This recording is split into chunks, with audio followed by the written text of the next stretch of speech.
প্ৰতিবাদকাৰীক অসম চৰকাৰৰ আৰক্ষীয়ে বাধা দিছে। আমি ইয়াক ধিক্কাৰ জনাইছোঁ। অসম ৰাজ্যিক অংগনবাড়ী কৰ্মী আৰু সহায়িকা সন্থাই আজি সচল ধৰ্ণাস্থলীলৈ আহিছিল। তেওঁলোকে এটা আবেদন জনাবলৈ আহিছিল আৰু তেওঁলোকক আজি নলবাৰী, দৰং, গোৱালপাৰা, ধুবুৰী, আমাৰ বাক্সা, আমাৰ কামৰূপ, দক্ষিণ কামৰূপ, নগাঁও, হোজাই ইত্যাদি জিলাৰ পৰা আহিব বিচৰাসকলক বাধা দিছে, ভাবুকি প্ৰদান কৰিছে, চিঠি দিছে, পত্ৰ দিছে, আইনৰ ধাৰা উল্লেখ কৰি কৈছে আপোনালোকৰ বিৰুদ্ধে শাস্তিমূলক ব্যৱস্থা গ্ৰহণ কৰা হ'ব। এই ধৰণৰ কাৰ্যক আমি ধিক্কাৰ জনাইছোঁ।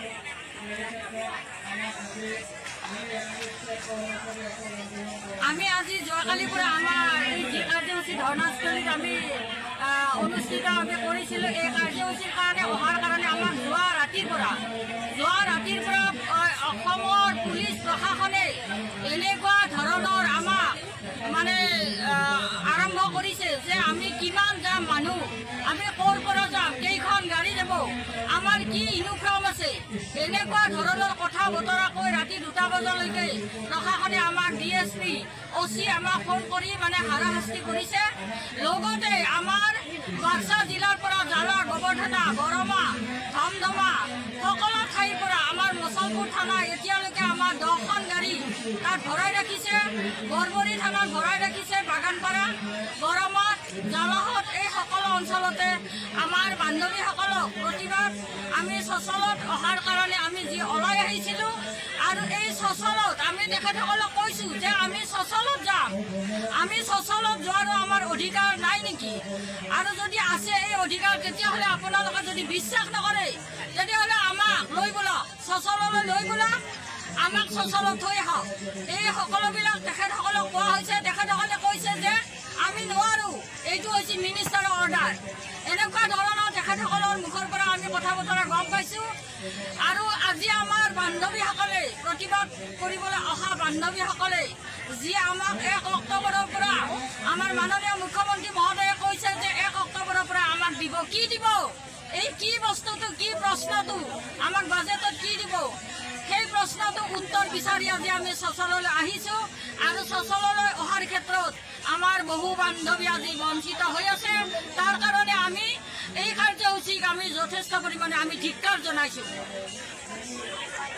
হয়, আজি ইমান দুখ পালোঁ, সাংঘাতিকভাৱে দুখ পালোঁ।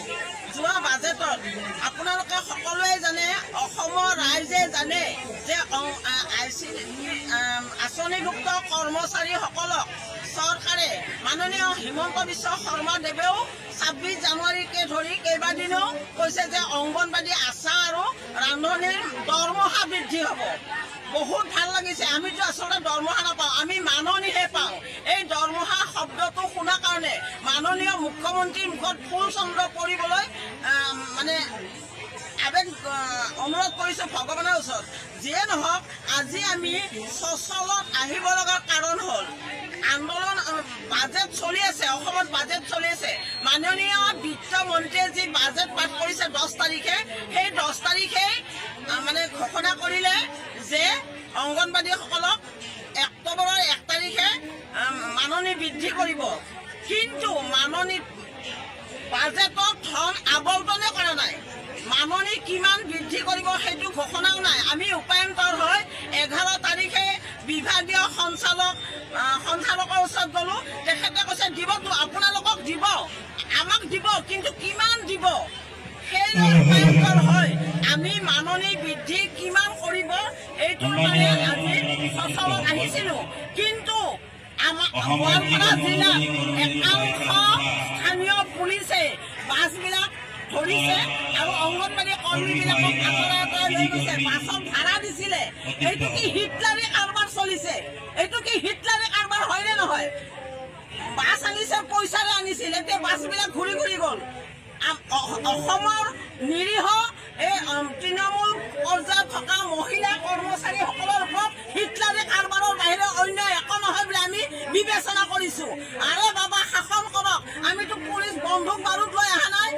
আমি সুস্থ অংগনবাড়ীয়ে সচলৰ পৰা দিছপুৰলৈ চিঞৰি কম যে চলিত বিধানসভাৰ বাজেটতেই অংগনবাড়ী কৰ্মী সহায়িকাক আপোনালোকে কিমান ধন দিব সেইটো ধাৰ্য কৰক, আবণ্টন কৰক। বাজেট ঘোষণা কৰক তাকে কৰিব আহোঁতেই পুলিচৰ এনেকুৱা অমানৱীয় বুলি ক'ব লাগিব অমানৱীয় অসহনীয় কথাবিলাক আমাৰ ভাল লগা নাই আমি গণতন্ত্ৰ দেশৰ নাগৰিক আমি কোনো বন্দুক বাৰুক লৈ যুদ্ধ কৰিব অহা নাই আমি খালি এখন স্মাৰক পত্ৰ মুখ্যমন্ত্ৰীক দিবলৈ আহিছোঁ সেই